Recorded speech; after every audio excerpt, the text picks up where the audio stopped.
नमस्कार। आज हम साइबर धोखाधड़ी पर बात करेंगे और ख़ास तौर पर ये फ़िशिंग हमले जो आजकल बहुत सुनने में आ रहे हैं। हमारे पास कुछ जानकारी है agentcare.com, पेसेरा और हैदराबाद पुलिस की चेतावनियों से, कुछ केस स्टडीज़ मेटालीगल से भी हैं और एतमाद, HMWSSB, अलर्ट्स जैसी स्थानीय खबरें भी हैं। तो मकसद ये है कि समझें कि ये धोखाधड़ी कैसे होती है और अगर मान लीजिए गलती से किसी संदिग्ध लिंक पर क्लिक हो जाए तो फौरन क्या करना चाहिए और हाँ, खुद को कैसे सुरक्षित रखें। चलिए इसी पर गहराई से बात करते हैं। तो ये फिशिंग आखिर है क्या? सुना तो बहुत है इसके बारे में। हाँ, फिशिंग देखिए मूल रूप से एक धोखा है। धोखा? हाँ, मतलब आपको ऐसे ईमेल या मैसेज भेजे जाते हैं, टेक्स्ट मैसेज को स्मिशिंग कहते हैं, जो लगते बिल्कुल असली हैं, जैसे आपके बैंक से आए हों या किसी जानी पहचानी कंपनी से।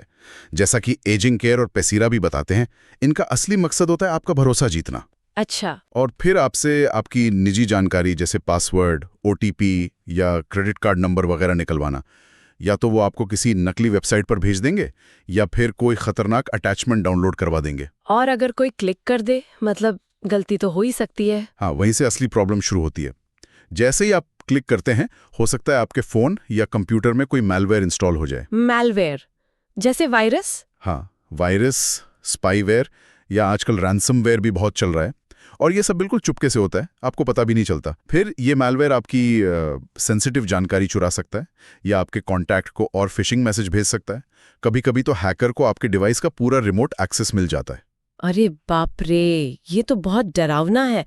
और ये सिर्फ किताबी बातें नहीं है ना? असल में हो रहा है ये सब। बिल्कुल हो रहा है। जैसे वो हैदराबाद वाला मामला था, पानी सप्लाई बोर्ड HMWSSB, उनके नाम से नकली SMS भेजे गए। हाँ, मैंने भी पढ़ा था। इत्तेमाद की रिपोर्ट थी कि मैसेज में लिखा था फौरन बिल भरो वरना रात में कनेक्शन काट देंगे। अब लोग डर के मारे लिंक पर क्लिक कर देते हैं। बिल्कुल, डर का ही फायदा उठाते हैं ये लोग। और सिर्फ SMS नहीं, विशिंग भी है, यानी वॉइस फिशिंग। विशिंग मतलब फोन कॉल पर? हाँ, फोन पर। मेटालीगल ने एक केस बताया था जिसमें किसी को फोन पर बातों में उलझाया, एक लिंक क्लिक करवाया और बस खाते से 2,60,000 रुपए निकल गए। 2,60,000 सिर्फ एक क्लिक से? जी हाँ, दिखाता है कि ये लोग कितने चालाक हो गए हैं। तो मतलब ईमेल, SMS, फोन कॉल, इनके अलावा भी कोई तरीके हैं जिनसे ये लोग डेटा चुराते हैं? हाँ, कई और तरीके हैं। पेसेरा की रिपोर्ट के मुताबिक कई बार असुरक्षित ऑनलाइन शॉपिंग साइट से खतरा होता है। अच्छा। दुकानों पर जो POS मशीनें होती हैं, उन्हें हैक किया जा सकता है या फिर पब्लिक वाईफाई इस्तेमाल करते हुए भी डेटा चोरी हो सकता है। और कभी-कभी तो घर के बच्चे ही अनजाने में ऑनलाइन गेम्स वगैरह के चक्कर में कार्ड की डिटेल्स डाल देते हैं और जानकारी लीक हो जाती है। मतलब खतरा चारों तरफ है। ठीक है, ये तो समझ आ गया कि खतरा कितना बड़ा है। लेकिन सबसे जरूरी सवाल, अगर गलती हो ही गई, क्लिक कर दिया लिंक पर, तब क्या करें फौरन? हाँ, ये बहुत ज़रूरी है। घबराना नहीं है, पर कदम तेजी से उठाने हैं। एजिंग केयर ने कुछ अच्छे पॉइंट्स बताए हैं।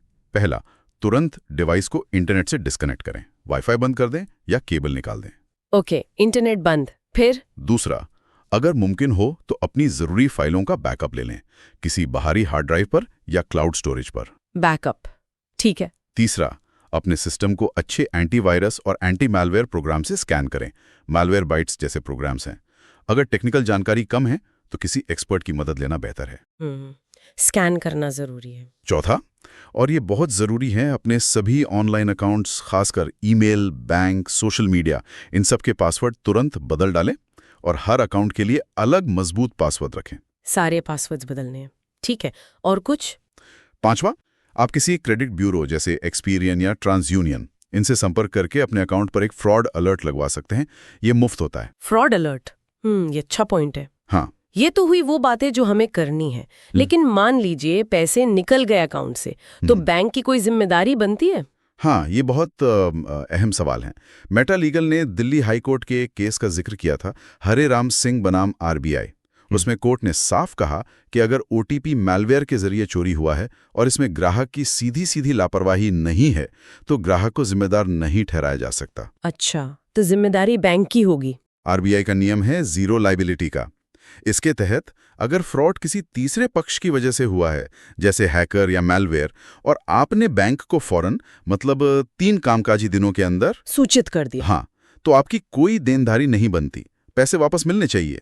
बैंक को ये साबित करना होगा कि लापरवाही आपकी थी। तो मतलब जैसे ही पता चले बिल्कुल। फौरन रिपोर्ट करना सबसे जरूरी हाँ, है। बिल्कुल, सबसे जरूरी। कहाँ रिपोर्ट करें, पुलिस के पास या बैंक को? दोनों जगह। साइबर फ्रॉड के लिए एक नेशनल हेल्पलाइन है 1930। इस पर तुरंत कॉल करें।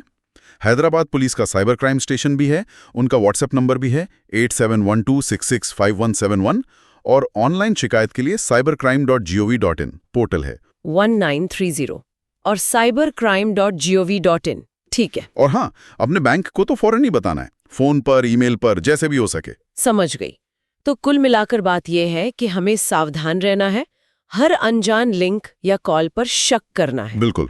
और अगर खुदा न खास्ता कुछ गड़बड़ हो जाए तो बिना घबराए तेजी से सही कदम उठाने हैं, रिपोर्ट करना है। एकदम सही।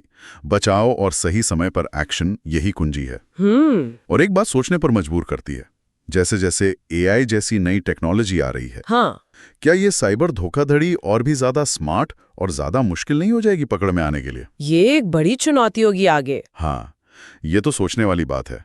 भविष्य में शायद हमें और भी ज्यादा सतर्क रहना होगा।